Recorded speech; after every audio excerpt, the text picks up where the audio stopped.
Translocator Trilogy, Book 1. Won the demonstration. Ileana tried her best to look elegant in a black cocktail dress, as she drifted across the lawn to greet arriving guests. When her cheeks ached from smiling, and the portion of the quad decorated for the demonstration began to fill up, she adjusted centerpieces, and worried the back of one hand with the thumb of the other.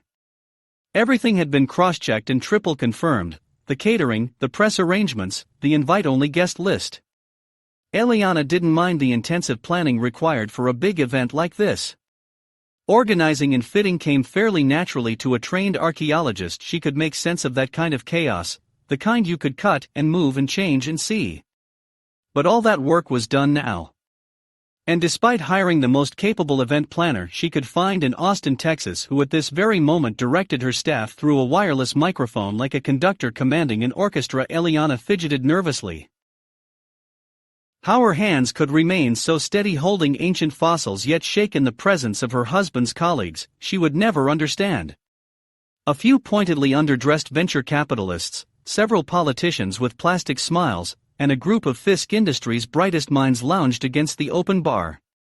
Above them, a wide screen played clips of rocket launches from the Lunar Terraform Alliance's early missions, the ones that had established the lunar station and begun construction of the first biodome.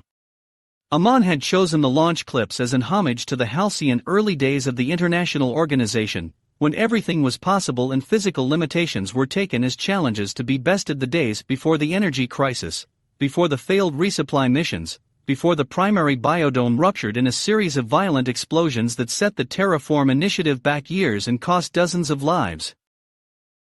The Auriga project was a rallying cry for a return to those early days, her husband, Amon, had explained. His radical invention was a way back for the organization, a renewed hope representing a brighter future. "Hello," a portly gentleman said. The heavily accented greeting pulled Ileana back to the present. She smiled as she recognized him from the guest list she had memorized.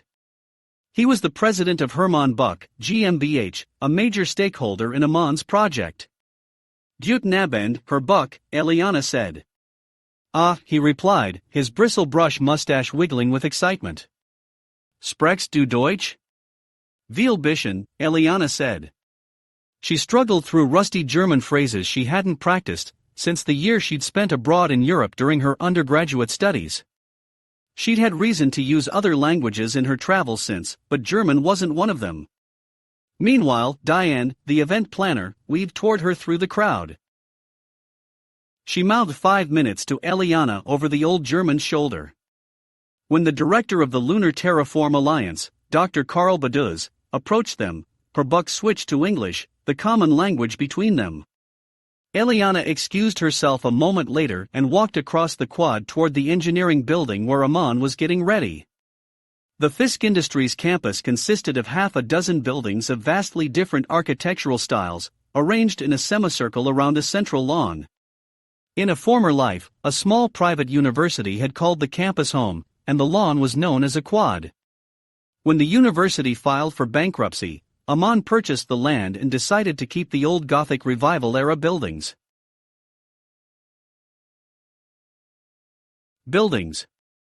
They were made of gray stone with vaulted doorways, carved balustrades, and faux ramparts. Green vines crawled up them, carefully maintained so as not to cause structural damage to the aging stone. Belying their outward appearances, the building's innards had been modernized and ran on completely renewable energy, mostly solar, fitting for the largest researcher and manufacturer of consumer-friendly solar generation technology in the United States. In stark contrast to the Gothic style, the headquarters building stood at the north end of the quad, imposing and modern. 2 sheer glass walls swept inward and met its steel-framed double doors. Bold silver letters atop the entryway spelled the name of the company, Fisk Industries. Ileana was within sight of the lobby entrance when Senator Caldwell parted ways with a straight-mouthed, short-haired woman to intercept her. "Mrs. Fisk," the senator said, pocketing the woman's business card. Ileana caught a glimpse of the name on the front of the card as it disappeared into his pocket. It read, Hawkwood. "Quite the event. You look splendid, by the way." She thought she looked nice as well, but she recognized his compliment as a strategic opening. "Thank you," she said. "Wes McManus tells me you're an accomplished archaeologist." She tried to keep her face neutral. "And how much I'd rather be on the coast of Turkey dusting off the ruins of Ephesus than talking to you." No, she reprimanded herself. She had chosen to leave that life behind. She had volunteered for this job. She forced a smile. "That's correct. I'd love to tell you about our efforts to raise money for the Young Scholars Association, if you're interested. It would be great to have someone like you involved."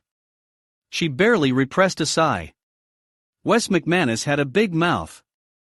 One of these days, someone would want her for her own work, and not for her husband's money. It seemed that day was not today. "I'd love to hear more," she said. "But I really must be going. The demonstration is about to begin." "No worries. No trouble at all, don't let me hold you up." The senator smiled. She'd be fooling herself to think that would discourage him from trying again later. Several more people took the opportunity to intercept Eliana, fishing for hints of the demonstration to come. She carefully parried their questions. The only facts Fisk Industries had confirmed in the press releases leading up to the event were that Aman's invention was the result of 10 years of work, and that it would change the face of space travel forever. The PR agency's words, not hers. She would have been more subtle. Finally, she strode past the portable stage and crossed to the glass-fronted face of the headquarters building. As her quick steps rang on the tile floors, she checked the clock on the lobby wall. "Crap," she thought. "Late already." She rotated her wedding band on her finger. Normally, she wore her diamond engagement ring to a big event like this, Aman's mother's ring, a family heirloom. But she'd lost that classic gem in Cairo last year along with the tattered shreds of her once promising career. She didn't realize the ring was missing until the plane lifted from the runway in Cairo. She begged the flight attendants to halt the plane. They seemed to be sympathetic to her situation and relayed the message to the cockpit, but the pilot refused to turn around. When she got home, Eliana dropped her bags in her room and collapsed onto the bed. She pulled the blanket over her head to close out the world. By the time Aman returned from his business trip to New York, Eliana was a complete wreck. Rock and roll blared from the house-wide speaker system. Her suitcase and purse seemed to have exploded in their bedroom, and the trail of debris led him to the master bath. Aman turned down the music as he entered. He sat on the edge of the tub. "Sweetheart," he said. "The water is freezing." She tipped a wine bottle to her mouth and took a swig without lifting her head from the porcelain edge of the tub. "Still feels pretty nice to me," she slurred. "How long have you been in here?" "An hour or 6, who cares?" The tears she'd managed to fend off with the wine and rock and roll came rushing back. Aman's face went all blurry. His warm, rough hands caressed her damp cheeks. She lifted her free hand from the tub and clutched his fingers. "I lost your mother's ring," she sobbed against his chest. "I called the hotel a million times, but they can't find it." "It's just a ring," he said, his voice thick. "I'll buy you a new one. Tell me what happened in Cairo." She took a big, shaking breath. "All the supposed cultural heritage organizations in the Middle East care about are their tourist traps. Whatever. I'm tired of the desert anyways.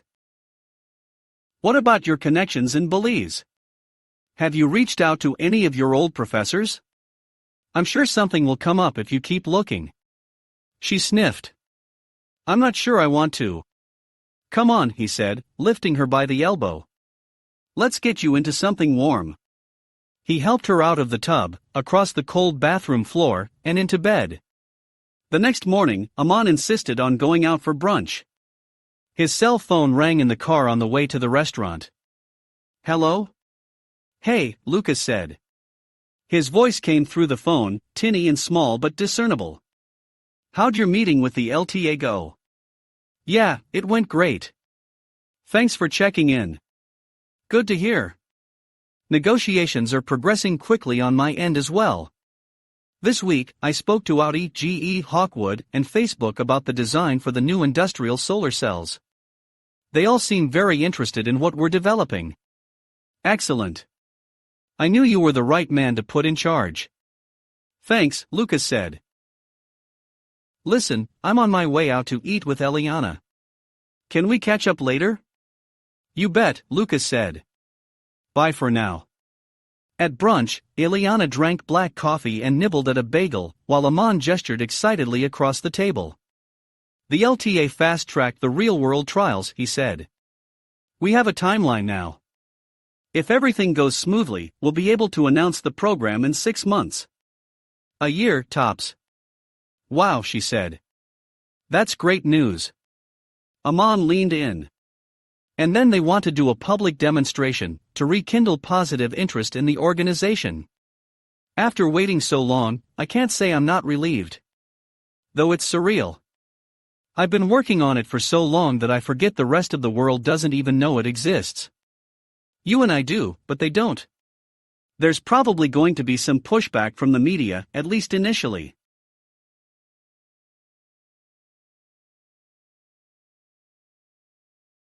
I bet, she said. We need a code name for the announcement, something that captures the imagination and gets people talking about it without revealing what it is. I want it to sound heroic. How about the Auriga project? What's that mean? It means charioteer in Latin. In Greek mythology, it's named after the ruler of ancient Athens, King Eurycthonius, a famous charioteer. Also, the Chinese incorporated the stars of Auriga into several constellations, among them the celestial emperor's chariots. That's perfect, Aman said. He hesitated for a moment, then whispered. The idea of all the media attention makes me nervous. I think you can handle it. He paused. A smirk spread across his face. I know that look, she said. What? I want you to be a part of it. Of course I'll be there. Not simply be there, he said. Be involved. I've been thinking, how would you like to help me plan the event? God knows we could use you right now, the company is growing faster than ever. Hey, maybe it would even help get your mind off other things? Where Latin words came easy, this suggestion sank slowly into Eliana's hungover brain. When it did, a smothering foam of disappointment pressed against her diaphragm. She was momentarily thankful she didn't have much of an appetite this morning. I'm well into my 30s, she mused bitterly, and have failed to make any important discoveries in my field. No hominid remains for me, no discoveries that change the way the scientific community interprets our ancient past. My legacy consists of many long, hot dig trips and one struggling field research organization that can't get funded. People didn't seem to care about historical monuments or ancient artifacts like they used to. The sense that there was nothing left to discover permeated the field of archaeology. She and her colleagues all knew there was more money in tearing down ancient buildings than preserving or studying them. Each year, a few more said goodbye. Aman knew better than to offer her money. He'd done so before, several times, she always turned him down. He proved himself once again to be too clever for his own good by offering her a job instead. She saw the warmth in his eyes. He really meant it. So she didn't give him a straight answer. I'll consider it, she said, knowing that it would mean taking a sabbatical of sorts, a leave of absence, if not giving up on her fundraising efforts altogether. She knew from watching her colleagues' lives diverge how easily that could turn into giving up on the field entirely. You plan amazing parties. I wouldn't call getting your Stanford buddies drunk on the weekends amazing, but I'll take the compliment. They laughed. He took her hand and stroked the tan line on her finger where her wedding ring used to be. After giving herself a few more days of moping around, she walked into Aman's office at Fisk Industries and announced that she'd be taking the job. Part-time, she insisted. To see if Fisk Industries a good fit for me. But Eliana could never do anything by halves. She immersed herself in VIP guest lists, interviews with event planning companies, and press releases, giving herself to the new role completely. She found Aman, Lucas, and Ruben talking business in the middle of the marble-floored lobby. "Ah, here she is," said Lucas Lamotte, Chief Financial Officer of Fisk Industries. His immaculate three-piece charcoal suit was as finely tailored as his beard, sharp-edged against his smooth skin. "We were keeping your husband company until you arrived." "Lucas," Ileana said, inclining her head in greeting. His hair was a shade darker than the last time she saw him. He must have dyed it fresh for the cameras, a habit he'd recently acquired to hide the salt and pepper that had begun to creep in. Gray had begun to fleck her husband's hair as well.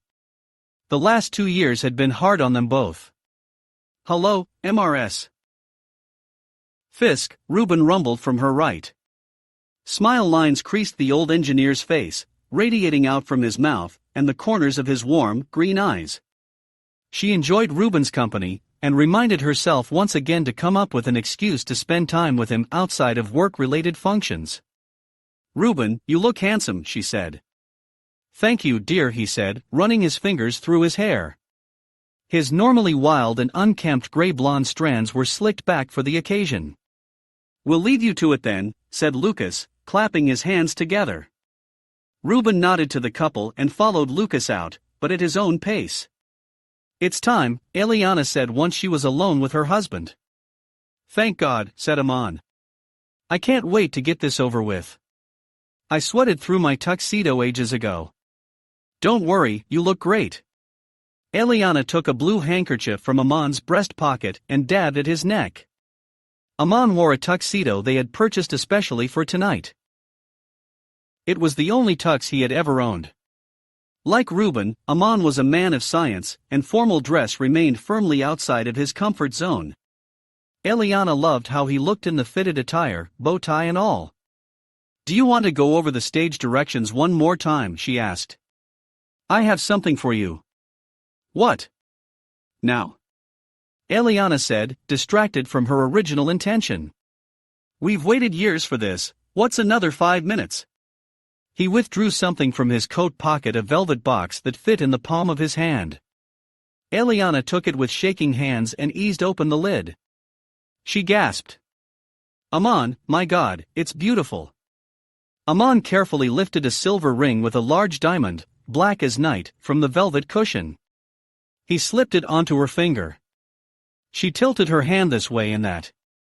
It fit perfectly. The smoky translucence of the stone gave it a deceptive depth. She gazed into it and saw tiny stars, microscopic galaxies, swimming in its core. "It looks just like your mother's ring, except for the gemstone. How did you find a diamond this color?" Amon's mouth turned up at one corner. "I saw how upset you were after you lost the ring in Cairo, so I had it remade from old photographs of my parents. Except for the carbonado, that's what the black diamond's called.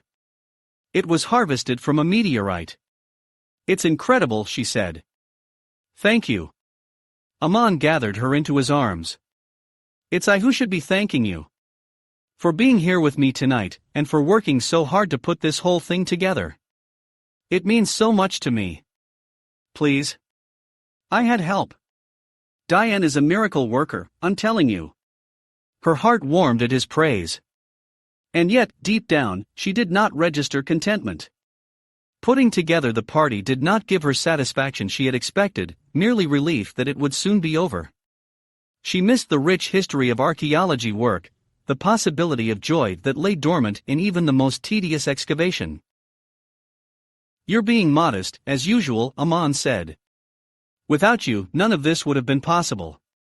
He gestured not merely to the party outside, but to the lobby, the building, the campus, and everything it represented. Ileana smiled and took a deep breath. A curious thing had happened while she adjusted to working as a Fisk Industries employee over the past while. For one, she was glad she was to be able to spend more time with Amon after being on the road so often. Her travels and his work schedule had been erratic before. More importantly, their careers had never crossed paths until now. Working with him every day introduced a new aspect to a 10-year-old marriage that had grown, if not stale, then perhaps complacent. She supposed both of them were at fault to a certain extent. She forgot all that when she saw how Amon's employees smiled when he walked into a room, how his team of engineers looked up to him, and how the new hires, especially the interns, spoke together in hushed whispers after a chance meeting with Amonfisk, and how they always called him Amonfisk, one word, like he was a rock star. Their adoration for him had ignited a spark of passion in her heart again, something she hadn't felt in recent years of their marriage. And yet some part of her knew she would never be content if her life revolved around planning events, even important ones like this. It wasn't enough to make her truly happy. "I love you, Amon," Eliana said. "And I'm so proud of what you've accomplished. But I miss my job.